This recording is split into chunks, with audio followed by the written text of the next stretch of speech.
My channel Thinking Literature. In this video we will going to discuss about the 4 objections raised against poetry and how Philip Sidney defend poetry against these 4 objections. So let's jump into it.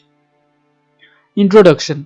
An Apology for Poetry is one of the most important contributions to literary theory written in English by Philip Sidney during the Renaissance. It was written in 1580 and first published in 1595 after his death.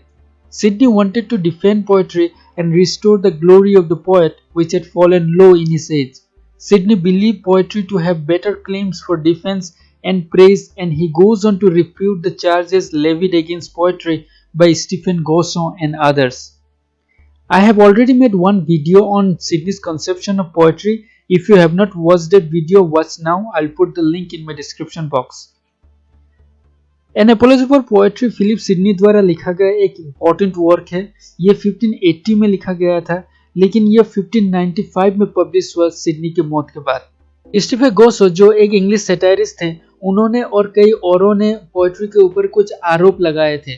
Sir Philip Sidney ने an apology for poetry लिख के poetry का बचाव करना चाहते थे और जो पोएट की ग्लोरी कम हो गई थी उनकी एज में, उसको बढ़ाना चाहते थे। Poetry a mere waste of time. The first charge against poetry is that a man may spend his time more fruitfully acquiring knowledge elsewhere than reading idle poetry. Sidney makes a sweeping statement that there is no other branch of learning more fruitful than poetry. It is poetry alone that teaches virtue and inspires men to virtuous actions. This dual purpose of teaching, moving, is accomplished by poetry very effectively. Poetry is superior to all other branches of learning as it teaches us self-knowledge which can be used not only for well-being but also for well-doing. Sidney argues that poetry has been the first light giver to ignorance in all nations and languages. So जो first charge लगाया गया था against poetry वो था poetry a mere waste of time. Poetry को समय की बर्बादी कहा गया था। So इसका जवाब देते हुए सिडनी कहते हैं कि पोएट्री में हम जितना सीखते हैं और किसी भी कला में हम उतना नहीं सीखते। ये एक पोएट्री है जो हमें सद्गुण सिखाती है और अच्छे कार्यों के लिए प्रेरित करती है। सिडनी कहते हैं कि पोएट्री सभी देशों में और सभी भाषाओं में पहला लाइट गिवर है।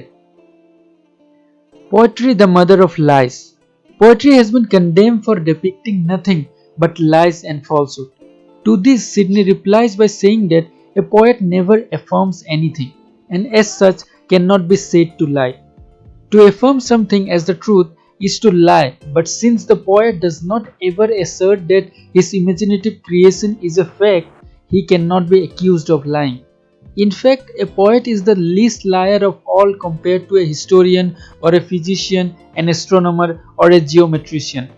We expect nothing but the truth from a historian, yet there are several falsehoods in what goes down as history. Similarly, there might be errors in calculations and suppositions by the learned scientists. But since a poet never cites any authorities to prove the truth of his statements, he can never be called a liar.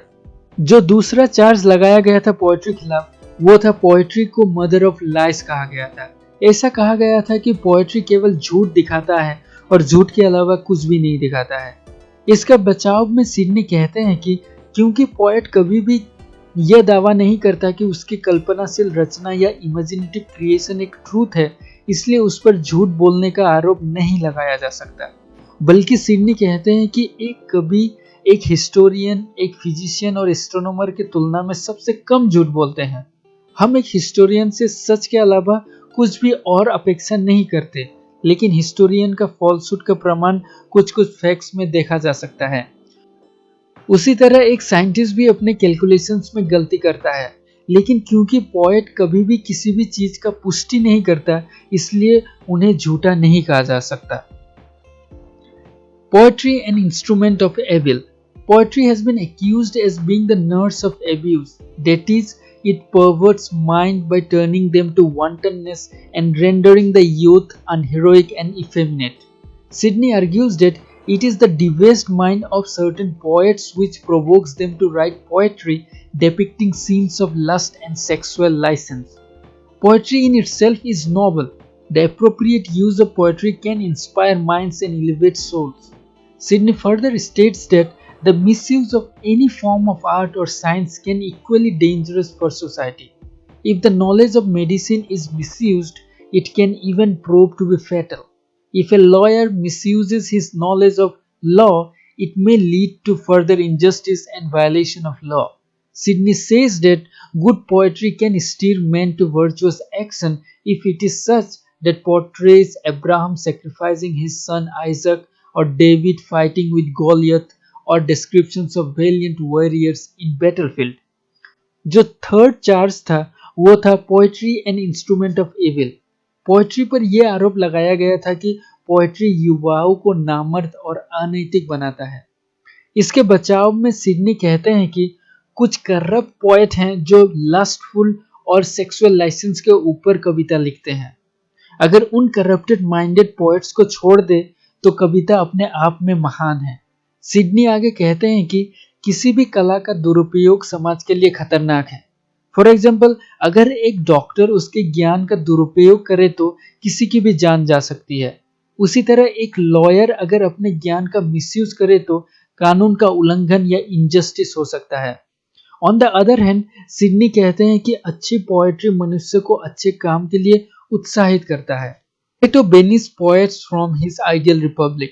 Lastly, it is pointed out by attackers of poetry that Plato, the greatest of philosophers, banished poets from his ideal republic. But Sidney makes it clear that it was ludicrous poets whom Plato banished, not poetry itself. He argues that Plato's dialogues itself are a form of poetry, and he called poets light and winged things moved by divine frenzy. Sidney says that Plato himself drew much genuine knowledge from poetry and was highly poetical in his writings. Plato's objection against poetry arose from the fact that gods were not represented as being benevolent and just, but as lustful and revengeful and suffering from many vices. Yet Sidney says that the pictures of gods represented by the poets were in accordance with the present beliefs of the time. जो fourth charge था against poetry वो था कि the great philosopher प्लेटो ने अपने ideal Republic से poets को निकाल दिया। यहाँ पर सिडनी एक चीज को स्पष्ट करते हैं कि ये जो बेतुके और करप्टेड पोएट्स हैं उन्हें प्लेटो ने अपने रिपब्लिक से निकाला था, ना कि पोएट्री को। सिडनी आर्ग्यू करते हैं कि प्लेटो ने खुद अपनी ज्यादातर नॉलेज पोएट्री से ली है और उनके फेमस डायलॉग्स भी कविता के फॉर्म में ही लिखा गया था। सिडनी कहते हैं कि प्लेटो का कविता के प्रति यह आपत्ति था कि पोएट्स भगवान को बेनेवोलेंट दिखाने के बजाय बहुत लास्टफुल और रिवेंजफुल दिखाते हैं, और इसका उत्तर देते हुए सिडनी कहते हैं कि पोएट्स द्वारा दर्शाया गया भगवान का ये चित्र उस समय के बिलीफ्स के ऊपर आधारित था। Conclusion. In conclusion, we can say that Sidney blames corrupt minds to have corrupted poetry, but it cannot be denied that sensuous descriptions of lovemaking, stories of seduction, adultery do have an adverse effect on young and impressionable minds. At the same time, all love poets cannot be disregarded as corrupt, simply because their aim is to develop a sense of judgment in the readers and to help them distinguish between virtue and vice and make the right choice.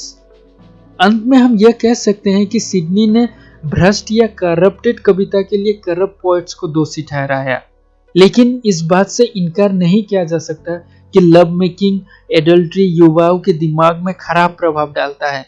लेकिन सभी love poets corrupted नहीं होते। उनका यह M होता है कि readers इन descriptions को देखें और सही और गलत के अंतर को समझ सकें। So with this we come to the end of this video. Thank you for watching. Like, share and comment, and don't forget to subscribe the channel to get more videos like this.